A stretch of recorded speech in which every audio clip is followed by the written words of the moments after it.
Hi hello నమస్తే అండి. మీరు చూస్తున్నారు కదా, మనం గత 1 ఇయర్‌గా డైరీ ఫామ్ రన్ చేస్తున్నాం. ఈ డైరీ ఫామ్‌లో గేదెలు మాత్రమే కాకుండా కోళ్ళు, మేకలు, గొర్రెలు అట్లాంటివి కూడా ట్రై చేసామండి చాలా వరకు. ఎందుకంటే మనకంటూ సొంత పొలం లేకపోయినా కానీ ఇవన్నీ ట్రై చేద్దాం. ఏం పోయేదేముంది, పోతే కష్టం తప్ప. సొంత పొలం ఉన్నోళ్ళు ఎట్లాగో పనులు ఎక్కువైపోయి చేయలేక పొలాన్ని కౌలుకి ఇచ్చేసుకున్న సిచ్యువేషన్ అండి ఇది. మన దగ్గర పొలము, షెడ్డు ఏమీ లేకపోయినా కానీ మన దగ్గర కష్టం ఉంది కాబట్టి కష్టపడదామని చెప్పి ఈ డైరీ ఫామ్ అయితే నేను లీజుకి తీసుకున్నాను.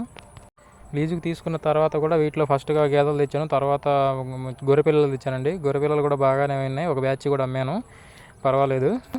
ఆ తర్వాత మళ్ళీ చిన్న చిన్నగా ఒక 4 కోళ్ళు తీసుకొచ్చి వదిలాను. ఇప్పుడు కోళ్ళు కూడా బాగానే డెవలప్ అవుతున్నాయి.